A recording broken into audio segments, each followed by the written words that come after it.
এখানে তিনটে সংখ্যা দেওয়া রয়েছে, এটা তার মধ্যে মিসিং নাম্বার এই 8 আর এটা 16। এর থেকে এই মিসিং নাম্বার এটাকে আমরা খুঁজবো। কীভাবে খুঁজবো একবার দেখব। এটাকে সমানুপাত তৈরি করব। এটা নিয়ে প্রথমে হবে স্টার অর্থাৎ মিসিং নাম্বারটা, তারপরে বসবে 8, যে দুবার বসে যে মাঝখানে বসে আছে 8 সে দুবার বসবে, কারণ আমাদেরকে সমানুপাত তৈরি করতে হলে চারটে জিনিস বানাতে হয়। রয়েছে তিনটে, আমরা চারটে বানাতে গেলে মাঝখানে যে আছে তাকে দুবার বসিয়ে নেব। এখন নিয়ম অনুযায়ী করতে হয় প্রথম আর শেষেরটার গুণ আর মধ্যের দুটোর গুণ।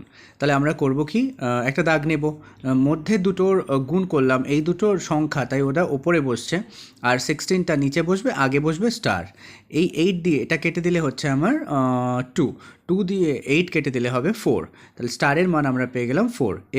এভাবেই এই অঙ্কগুলোর মান বের করতে হয়। এরপরে যে অঙ্কটা রয়েছে সেটা হচ্ছে 15, তারপরে স্টার অর্থাৎ মিসিং নাম্বার, তারপরে 81।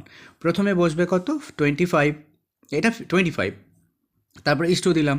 এবার স্টার বসাবো, মিডিলে যে আছে সে পরপর দুবার বসে সমানুপাত তৈরির সময়, আর তারপরে আছে 81 বসিয়ে দিলাম। এখন এই ধারের দুটোর গুণ আর এই মধ্যের দুটোর গুণ, মধ্যের দুটোর গুণ হয়ে যাচ্ছে কি স্টার স্কোয়ার, আর এপাশে আছে কত 25 ইন্টু 81। এবার স্কোয়ারটা ওপাশে গেলে কি হয়, রুট হয়, রুটের মধ্যে যাবে 25 ইন্টু 81। আমরা গুণ করব না, গুণ করলে অনেক বড় নম্বর আসবে, তখন মান বের করতে অসুবিধা হবে, তাই জন্য আমরা করব কি 25কে লিখে নেব 5 ইন্টু 5, আর 81কে লিখে নেব 9 ইন্টু 9। এখন রুটের মধ্যে দুটো 5 আছে বলে একটা 5 বাইরে আসবে, আর দুটো 9 আছে বলে একটা 9 বাইরে আসবে। 5 আর 9 গুণ করলে হয়ে যাবে 45। কার মান বেরোলো, স্টার মার্কসের মান, অর্থাৎ যেটা হচ্ছে মিসিং নাম্বার আমাদের। যদি আমরা এই অঙ্কটাকে খেয়াল করি তাহলে দেখব এখানে 2/3 একটা ভগ্নাংশ, 4/9 একটা ভগ্নাংশ, আর স্টার মানে মিসিং নাম্বার। এটাকে সমানুপাত তৈরি করতে হলে হবে কত, 2/3 ইস্টু 4/9। এই যে মিডিলে থাকে তাকে আমরা কভার ব্যবহার করি পরপর দুবার, আর ইস্টু দিয়ে পরে স্টার মানে মিসিং নাম্বার।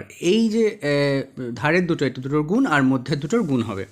এখন মধ্যের দুটোই নাম্বার, তাই ওরা উপরে বসবে 4/9 ইন্টু 4/9, আর যে নিচে একা রয়েছে সে নিচে বসবে, আর আগে বসবে স্টার মার্কস। এবার এটার ক্যালকুলেশন করব আমরা, হবে কত 4 4 16, আর নিচে রয়েছে কত 9 9 81, তার সাথে গুণ হবে এটা 3/2, কারণ ভাগ আকারে ছিল উল্টে গেল। 2 দিয়ে এটা কেটে দিলে 8 হয়, 3 দিয়ে এটা কেটে দিলে 27 হয়। তাহলে আমরা স্টার মার্কসের মান পেয়ে গেলাম কত, স্টার মার্কস অর্থাৎ যেটা আমাদের মিসিং নাম্বার, সেই মিসিং নাম্বারের মান আমরা কত পেলাম, মিসিং নাম্বারের মান পেলাম আমরা 8/27। কী হলো দেখা যাক।